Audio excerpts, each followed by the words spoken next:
Hey guys, welcome back to today's video. So I'm Karan Sharma and today I'm going to teach you about PCI DSS. तो भाई सबसे पहले ये बात करते हैं कि PCI DSS की फुल फॉर्म क्या है। ठीक है, PCI DSS की फुल फॉर्म होती है payment card industry data security standards. अब ये स्टैंडर्ड्स होते क्या हैं, इन सब के बारे में जानने से पहले मैं आपको थोड़ा सा एक एग्जांपल देना चाहूँगा। ठीक है, अब जैसे कि आप सभी को पता होता है कि कोई भी चीज़ है, ठीक है, उसके खुद के मेरिट्स होंगे, उसके डीमेरिट्स होंगे, यानी कि हर एक चीज़ के दो साइड होती हैं, एक कॉइन की दो साइड्स होती हैं। ठीक है, तो एक चीज़ के एडवांटेजेस भी हैं, उसके डिसएडवांटेजेस भी हैं, राइट।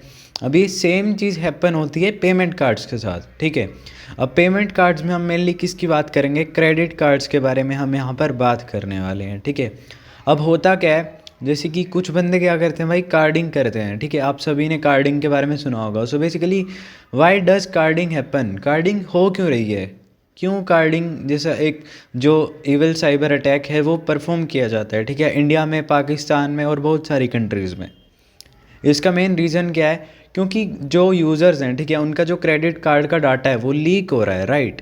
अब मेन बात आती है कि वो डाटा लीक कैसे हो रहा है, तो भाई उसको बचाया कैसे जा सकता है। ठीक है, सो उसको बचाने का काम ही PCI DSS करता है। ठीक है, अब बात करेंगे PCI DSS के बारे में थोड़ा सा और डिटेल में। ठीक है, अब देखो, सपोज़ कोई क्रेडिट कार्ड का फ्रॉड होता है, ठीक है, तो उसमें क्या होता है, किसी पर्सन की या किसी कंपनी का पूरा डाटाबेस भी लीक हो सकता है, क्रेडिट कार्ड्स लीक हो सकते हैं, राइट, उनके पास जो भी लिंक्ड थे उनके अकाउंट्स में, या फिर किसी बंदे का बहुत सारा फाइनेंशियल लॉस हो सकता है, उसकी जो बेनिफिशियल अमाउंट है, उसकी जो बहुत टाइम से उसने सेविंग्स रख रखी हैं वो सारी उसकी वहाँ से लॉस हो सकती हैं, राइट।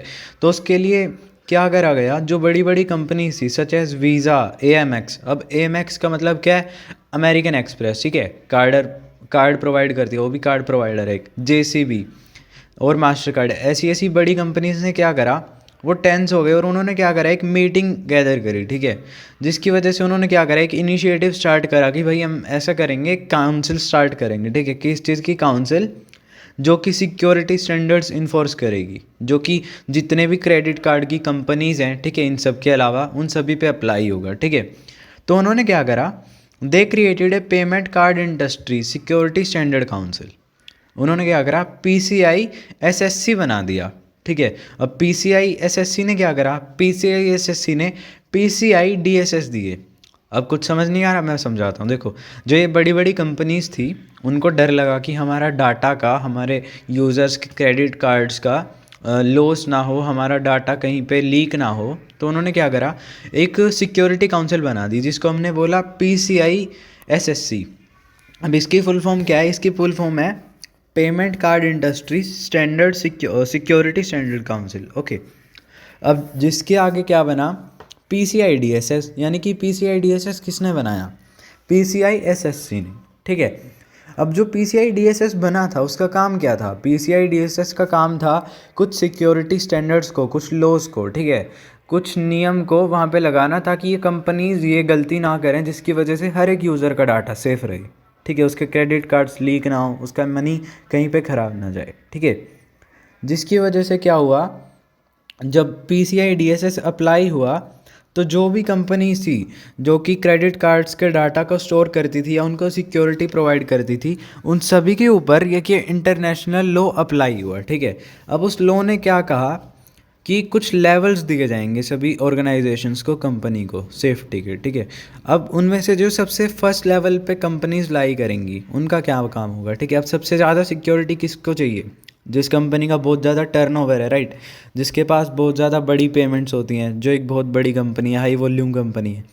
तो जो कंपनी ऐसी होती है ना, जो हाई वॉल्यूम कंपनी होती हैं, ठीक है, वो PCI DSS सर्टिफाइड होती हैं, यानी कि उनको PCI का कंप्लायंस मिला हुआ है। अब PCI कंप्लायंस क्या होता है, कि ये जो कंपनीज़ हैं ये PCI के लॉज को फॉलो कर रही हैं और ये सर्टिफाइड है, एक सिक्योर है। अगर आप यहाँ से पेमेंट कर रहे हो तो आपकी पेमेंट सिक्योर रहेगी। ठीक है, तो ऐसे एक कंपनी को सर्टिफाइड किया जाने लगा PCI DSS के थ्रू। ठीक है, PCI DSS के कुछ लॉज थे, उनके कुछ लॉज थे, उनके कुछ गोल्स थे कि भाई जो हम ये चीज़ें कह रहे हैं, ये सब चीज़ें कंपनी सारी अप्लाई करें तो ही सबका भला हो पाएगा। उन्होंने ऐसे 6 गोल्स इशू करे। ठीक है, उनका पहला गोल जो था वो नेटवर्क्स के लिए था, ठीक है। अब नेटवर्क के बारे में आप सभी को पता होगा अगर आप साइबर सिक्योरिटी की फील्ड में से हो। तो उन्होंने क्या फर्स्ट गोल में कहा, उन्होंने फर्स्ट गोल में कहा कि भाई everyone should maintain good quality network, सभी को गुड क्वालिटी नेटवर्क्स मेंटेन करना है। एवरीवन शुड यूज़ फायरवॉल, सभी को फायरवॉल यूज़ करनी है, ठीक है। और जो भी डिफ़ॉल्ट अकाउंट्स होते हैं, जैसे कि अगर तुम वर्डप्रेस पे देख रहे हो, पासवर्ड और यूज़र नेम एडमिन एडमिन होता है। किसी को भी ये पागलों जैसा काम नहीं करना है कि तुम एडमिन एडमिन रख के बैठ रहे हो, ठीक है। तो उन्होंने अपने गोल 1 में ये सब बातें कही, ठीक है। उन्होंने फिर जब गोल 2 रिलीज़ करा तो उन्होंने उसमें क्या कहा कि जो भी तुम ये क्रेडिट कार्ड का डाटा स्टोर कर रहे थे, ठीक है, बाय चांस मान लो वो लीक हो रहा है तो भाई उसको सिंपली मत छोड़ो, उसको इनक्रिप्ट करके रखो ताकि ऐसे कोई भी बंदा मुंह उठा के उसको देख ना पाए, ठीक है। They told that we should encrypt all the data of the credit cards of the users, okay. उसके बाद उन्होंने जब गोल 3 रिलीज़ करा तो they said that there will be vulnerability management programs for all these payment card information और industries, ठीक है। उन्होंने क्या कहा कि भाई अगर तुम काम कर रहे हो तो अब आपको क्या करना पड़ेगा, वल्नरेबिलिटी मैनेजमेंट प्रोग्राम्स चलाने पड़ेंगे, जिसकी वजह से अगर आपकी साइट में कोई लूप होल है, कोई बग है, तो वो निकल पाए और आपकी पूरी साइट कोई हैकर हैक ना कर पाए, ठीक है। जिनको हम बग बाउंटी हंटिंग भी बोल देते हैं। बेसिकली बग बाउंटी प्रोग्राम्स भी क्यों चलाए जाते हैं, क्योंकि वेबसाइट की खुद की सिक्योरिटी बढ़ रही है ना भाई, है ना। तो गोल 3 में ये सब चीज़ों के बारे में बताया गया। बग बाउंटी प्रोग्राम्स चलाए जाने लगे, सीवी से बचाया जाने लगा, ठीक है, जो भी वेबसाइट्स थी ऑर्गेनाइजेशन से, हैकर से प्रोटेक्ट किया जाने लगा। और एक और बात गोल नंबर 3 में क्या आई, सिक्योर कोडिंग को मोटिवेट करा गया। यानी कि पहले तो कोई मैसी सा कोड लिख देता है, मान लो, ठीक है। जैसे सपोज़ आप एक प्रोफेशनल वेब डेवलपर हो और मैं एक नूब हूँ उस चीज़ में, ठीक है।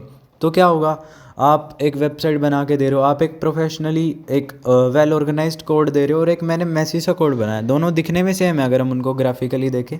लेकिन भाई जो मैसी होता है ना, उसके अंदर दिक्कत हो जाती है, क्योंकि वहाँ पे कुछ बारी वल्नरेबिलिटीज़ का चक्कर बन जाता है, ठीक है। अब उन्होंने जो गोल 4 रिलीज़ करा, उन्होंने उसमें क्या कहा कि भाई यूज़र ऑथेंटिकेशन होनी चाहिए।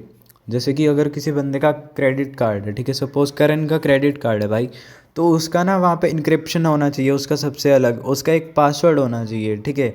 उसकी एक बायोमेट्रिक सिक्योरिटी भी वहाँ पे फिक्स होनी चाहिए। अब बायोमेट्रिक्स का क्या मतलब है, अब जैसे तुम आधार कार्ड बनवाते हो, तुम्हारे बायोमेट्रिक्स लिए जाते हैं, ठीक है, तुम्हारा आइरिस स्कैन किया जाता है, ठीक है, तुम्हारे फिंगरप्रिंट्स लिए जाते हैं।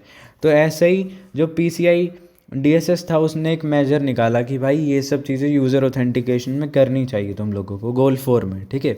उसके बाद गोल 5 आया। अब गोल 5 में क्या कहा, उन्होंने कहा कि भाई वल्नरेबिलिटी मैनेजमेंट तो ठीक है, बंदे अभी की जो हमारी बनी बनाई साइट है उस पर बग निकाल रहे हैं, लेकिन यार पेन टेस्ट करो, ठीक है। पेन टेस्टिंग को उन्होंने प्रमोट करा। अब उन्होंने कौन से टाइप्स ऑफ पेन टेस्टिंग को प्रमोट करा, जैसे एक्सटर्नल, आउट ऑफ नेटवर्क बोलते हैं, इंटरनल जिसको इंटरनल नेटवर्क पेन टेस्टिंग बोलते हैं, और वेब एप्लीकेशन जो कि वही आ गया, ठीक है, बग हंटिंग वगैरह जिसमें चीज़ आ गई सारी, ठीक है। अब उन्होंने क्या कहा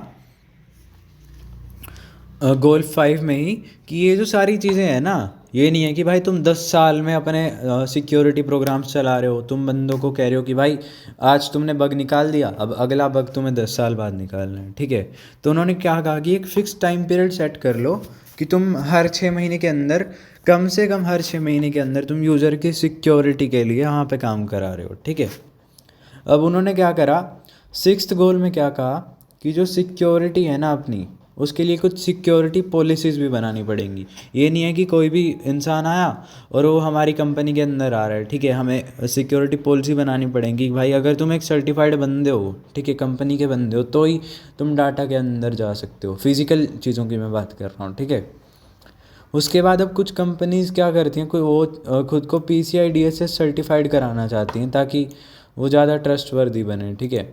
तो उसके लिए भी कुछ रिक्वायरमेंट्स होती हैं, ठीक है। अब उनकी रिक्वायरमेंट्स कितनी होती हैं, there are 12 requirements to be a PCI DSS certified company, okay. अब हम उन 12 रिक्वायरमेंट्स के बारे में सीक्वेंस वाइज पढ़ेंगे, ठीक है। सो सबसे फर्स्ट रिक्वायरमेंट क्या होती है कि भाई जो भी तुम्हारी वेबसाइट है कंपनी वालों, उस पर तुमने एक फायरवॉल लगा के रखी है, नहीं तो हम तुम्हारी कंपनी को सर्टिफिकेशन नहीं दे सकते, ठीक है। उसके बाद सेकंड क्या आता है, सेकंड रिक्वायरमेंट क्या होती है कि जो भी तुम्हारी वेबसाइट है उसमें तुम सिस्टम पासवर्ड्स नहीं यूज़ करोगे, ठीक है, जो डिफ़ॉल्ट पासवर्ड्स होते हैं। कहीं हमें पता चले कि हमने भाई तुम्हें सर्टिफिकेशन दे दिया, तुमने डाटा भी लीक कर दिया बंदों का, क्रेडिट कार्ड का, और तुमने हमारा नाम भी डुबा दिया कि भाई कैसे बंदे हैं, ऐसे ऐसे को सर्टिफिकेशन दे के बैठे हैं, ठीक है। अब थर्ड रिक्वायरमेंट क्या थी, protect stored card holder data, यानी कि जो स्टोर्ड डाटा था कार्ड का, किसी भी बंदे की कार्ड इन्फॉर्मेशन थी, उसको सिक्योरिटी देनी पड़ेगी तुम्हें, तभी तो सर्टिफाइड होगे ना, जब काम ही वही है तो। और जब वो डाटा ट्रांसमिट हो रहा था, यानी कि एक जगह से दूसरी जगह पब्लिक नेटवर्क्स में ट्रांसफ़र हो रहा था, तो उसको इंक्रिप्शन भी देनी पड़ेगी तुम्हें, ठीक है। फिफ्थ में क्या करा, they said to use antivirus, ठीक है, उन्होंने कहा कि भाई तुम एंटीवायरसेस को यूज़ करो जो कि लेटेस्ट हो, यानी कि कोई पुराना उठा के लेके आ रहे हो, बढ़िया से चीज़ यूज़ करो, ठीक है। Now coming on the sixth point, they try to develop and maintain secure system and applications. अब उन्होंने क्या कहा कि भाई तुम्हें सिक्योर सिस्टम्स यूज़ करने हैं अपने यहाँ पे, ये नहीं है कि तुम 2021 में विंडोज़ 2000 कोई सॉरी विंडोज़ 7 का वर्जन यूज़ कर रहे हो, ठीक है, मैं थोड़ा सा ओवरलैप कर गया था बातों को। अब सेवेंथ रिक्वायरमेंट क्या थी कि जो कार्ड होल्डर का डाटा होगा, ठीक है, उसके डाटा को कोई बिज़नेस का बंदा भी नहीं जान पाएगा, जैसे कि जिससे वो बिज़नेस कर रहा है, सपोज़ आपने पेमेंट करी तो भाई वो पेमेंट के लिए बस पैसे ट्रांजैक्ट होंगे, ये नहीं कि आपका वो डाटा सिक्योर हो रखा है तो आपका डाटा लेके बैठे हैं, ठीक है, ऐसे नहीं होगा कि भाई तुम डाटा लेके बैठे हो उस बंदे का। और जो फिज़िकल एक्सेस होगा कार्ड होल्डर के डाटा का, वो किसी को भी नहीं होगा, ठीक है, हर एक बंदे को यूनिक आईडी मिलेगी, ठीक है। और टेंथ पॉइंट क्या था, टेंथ पॉइंट बेसिकली क्या था कि तुम्हें नेटवर्क को मैनेज करना पड़ेगा अपने। 11th था you should be regularly conducting systems और security checkups for your website और योर नेटवर्क, ठीक है। और 12th क्या था, मेंटेनिंग ए पॉलिसी। तो ये 12 रिक्वायरमेंट्स थी जो कि एक कंपनी को चाहिए if they want to become a PCI DSS certified company, ठीक है।